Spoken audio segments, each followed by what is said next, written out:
Hello, so this recording is designed to give you an overview of the labour market and unemployment. I will set this in context a little of events management, but also this provides some just general understandings here. So, first of all, some definitions, and these are from the Sloman and Garrett book that you're recommended to have a look at. So, first of all, there's a definition of labour, which is all forms of human input, both physical and mental, into current production. So, when we talk about labour and the labour market, we don't just mean physical labour, we mean people who, maybe do jobs like I do, which is much more thinking rather than physical.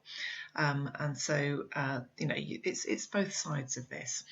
And then if we look at the unemployed, the technical definition of this is those of working age who are without work, but who are available for work and at current wage rates. So there's a number of provisos in there really about, for instance, being available for work and also, available for work at that particular current wage rates. And then if we look at the labour force, this is essentially the number of people employed plus the number of people unemployed. So we put the two together and then we say that is the labour force. And of course the labour force might be bigger than the demand for labour. And then there's the unemployment rate, and this is the number of employed expressed as a percentage of the labour force. So of that grouping of the employed and the unemployed, it's the percentage that are unemployed. And then you've got underemployment, which is something we might come back to in relation to event management because it can be an issue, is when people work fewer hours than they would like at their current wage rate. So this can affect people who have technical skills that are brought to particular types of events, maybe people who do the lighting, the technical side, and they may find at certain times that they suffer from underemployment.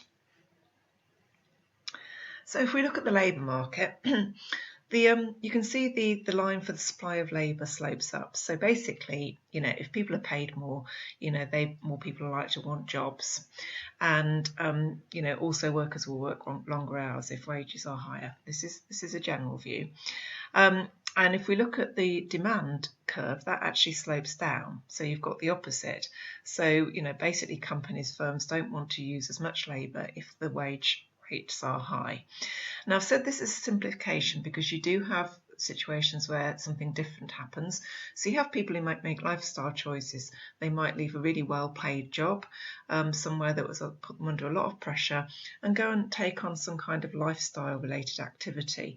They may move to a different part of the country and do something like they become a surf instructor, say, that they really enjoy doing. They might be paid a lot less and they might work longer hours, but it's because they've made a lifestyle choice. And actually you see that to some extent within the event management sector, where people might move into, running a niche form of event that they're fairly passionate about, having left other, well-paid jobs. That sort of thing does occur. And you will also see people not wanting to take on more hours if they're paid more because they're happy with the income that they have. So, as I say, a simplification there. And then, we'll have this point where these two lines cross, and that is the equilibrium, which is at the wage rate of W, I can't say these words, and the employment level of E. So basically, you have this point where the same number of jobs are available, supplied, as people are wanting the jobs demanded, in terms of the demand. So unemployment, it's a key issue. It's a key issue for governments, and the OECD, that's the Organisation for Economic Cooperation and Development, they have unemployment data, and I've given you the link in your reading list because you can go and actually interact with this data. And what this does is it enables us to be able to compare the unemployment rate between countries and over time. And you often sort of see certain cyclical patterns. So, for instance, back in 2008, when there was a last recession in the UK and actually generally across the world, you see a rise in unemployment, and also we've seen that rise in March and April this year. So I've just taken a screenshot from their site here, and you can see this is the OECD data for this year, well, at least part of last year, and then into 2000 and then to July this year. And what you see here is a little, some spiking, particularly in the United States, of the unemployment rate. Now, it didn't spike in the United Kingdom, and that was partly because of the furlough scheme. So, this stopped people, being taken out of jobs. They weren't made unemployed at that point. Now, whether this autumn, we will see an unemployment spike. I'm recording this at the moment in early October. Remains to be seen. So, you do sort of see different patterns in different places depending on what approach they've adopted to lockdown. And in Japan, where on the whole they didn't have so much lockdown, they have this more stable level of unemployment at the bottom there in that blue line. The United Kingdom, by the way, is the red line, and the United States is the purple line. So, different types of unemployment. So we have what's known as real wage unemployment. That's a difficult term for me to say. So basically we have much less of this now, partly because the kinds of jobs which were where there were heavy involvement of the unions have tended to be less common, but wages were driven above the equilibrium by union negotiation, for example. So we had that a lot in things like the manufacturing sector.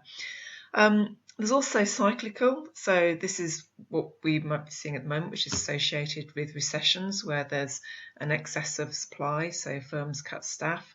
So, sadly we're seeing this in the events sector where at the moment, there is a supply of people working in that sector, but there isn't enough work for them at the moment.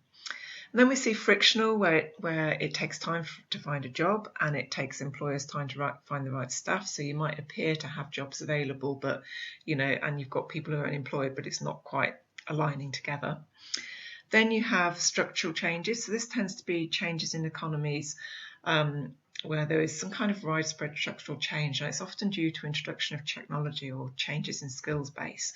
And I've said there the impact can be geographical, particularly if a technology affects an industry in a particular part of the country or particular region of the world.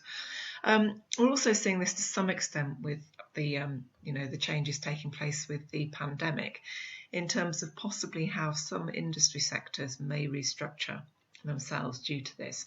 Now, some of that might be a short-term restructuring, but some of it might be a longer-term restructuring in terms of how certain things are being done. And an example there potentially is retail, where a lot of people are predicting that the retail sector, is clearly restructuring at the moment, and that might continue.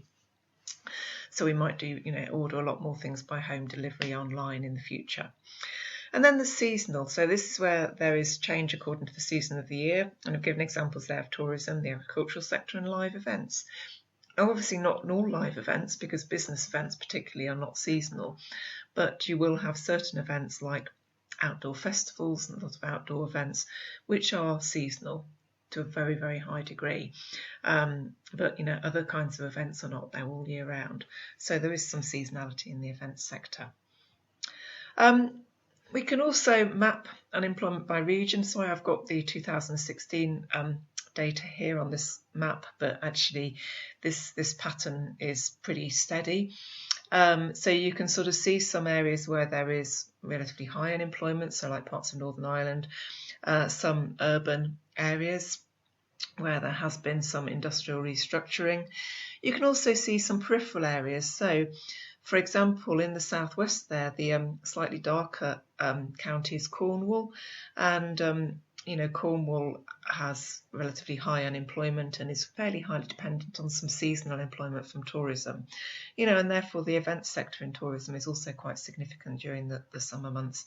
And you also see this in parts of Wales and in Scotland, around other coastal parts of the country, so the Isle of Wight, for instance, there as well.